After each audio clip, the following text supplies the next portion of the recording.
started with a gut feeling. It always does, doesn't it? Some imperceptible shift in tone, an unusual softness in her voice when she'd say, "I'll be out for lunch with a friend." The kind of softness you only notice if you've heard the sharp edges before. The ones you thought you had dulled over years of devotion. Laura and I had been married for 8 years. 8 years of morning coffees, whispered dreams, and the silent understanding that comes from knowing someone so completely. I thought we were solid. Sure, we had our disagreements, but who didn't? I choked it up to the natural wear and tear of life. That was before the late-night text I accidentally saw while her phone rested on the couch beside me. "Can't stop thinking about today." The message was from a number I didn't recognize. When I asked her about it, she brushed it off with a nervous laugh. "It's nothing, just a group chat. You know how girls can be." I nodded but didn't press further. That night, lying in bed beside her, staring at the ceiling, I knew something was wrong.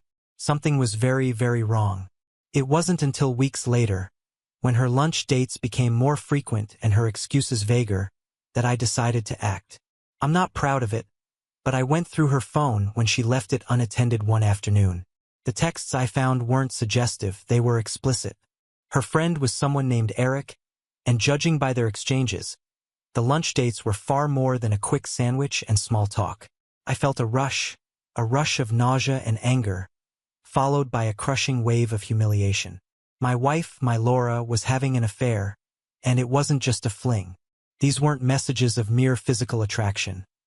They were dripping with emotional intimacy, the kind of connection we used to have, the kind I thought was still ours. For a week, I carried the knowledge in silence, trying to figure out what to do. Confront her, pack my bags and leave, beg her to explain? I did none of those things.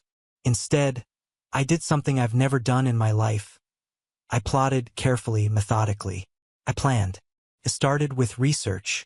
Through a few social media rabbit holes, I discovered Eric was a colleague of hers, a sales representative for some company she'd collaborated with on a project. He was married, too. I found his wife, Christine, on Facebook, a petite brunette with kind eyes and 2 kids under 5. My heart broke for her, but my sympathy didn't deter me from moving forward. The plan came together faster than I expected. First, I hired a private investigator, a grizzled guy named Frank, who had a face like a bulldog and a no-nonsense attitude. Frank's photos confirmed everything. Pictures of them leaving a hotel together, arms brushing, faces lit up with laughter. He'd even captured a shot of them kissing in her car. Proof. Hard, undeniable proof. Next, I reached out to Christine. My message was simple. "Hi, Christine. This is going to be hard to hear, but I believe your husband Eric is having an affair with my wife Laura. I've attached photos. I'm sorry to be the one to tell you this." Her response came an hour later. It was a single sentence. "Thank you for telling me." The ball was rolling now, and I was no longer in control of where it would stop. But I had one last card to play. I wanted Laura to see what her betrayal had wrought, to feel the weight of her choices. So I invited her to lunch. "Let's have a date," I said, forcing a smile.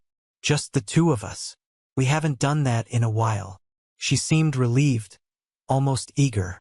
Perhaps she thought my sudden attentiveness was a sign I suspected nothing.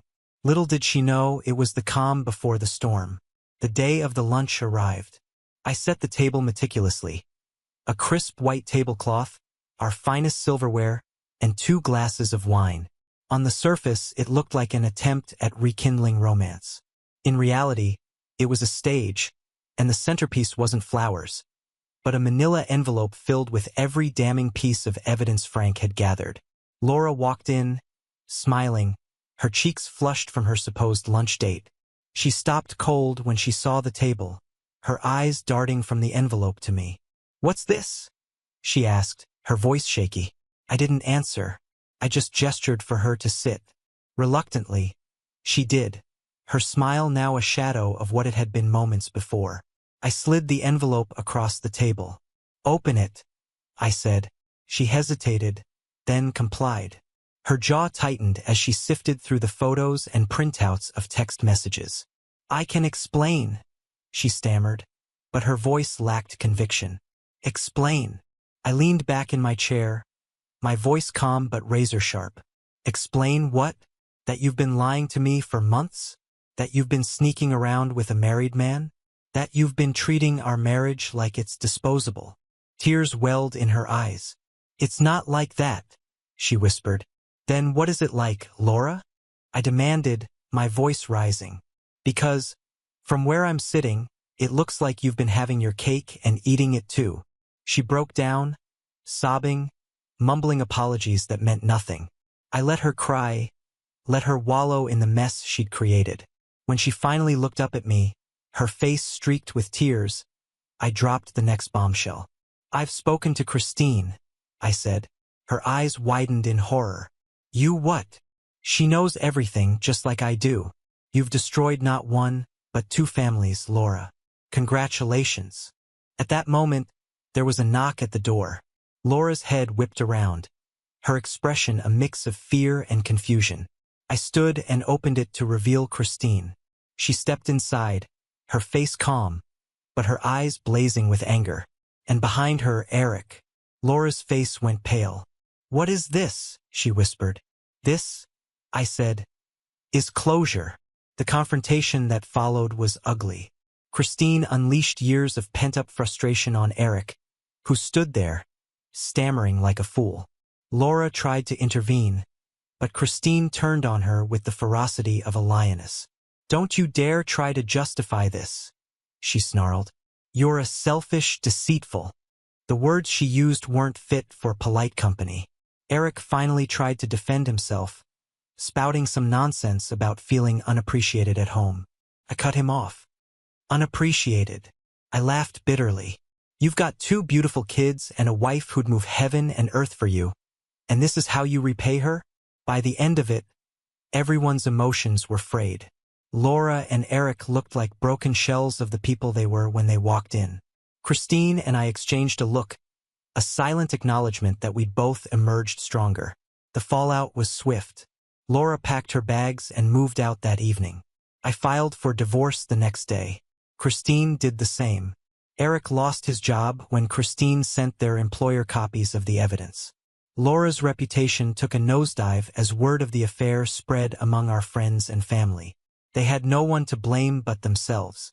As for me, I won't pretend it was easy. There were nights I cried myself to sleep, mornings when getting out of bed felt impossible. But with time, the anger faded, replaced by a quiet determination to rebuild my life. I started therapy, took up running, and reconnected with old friends. A year later, I'm happier than I've been in years. I've learned to value myself, to demand honesty and respect from the people in my life. Laura and Eric, last I heard, their relationship didn't survive the weight of the guilt. Revenge may not be the healthiest of motivations, but sometimes it's the catalyst we need to reclaim our power. And reclaim it I did.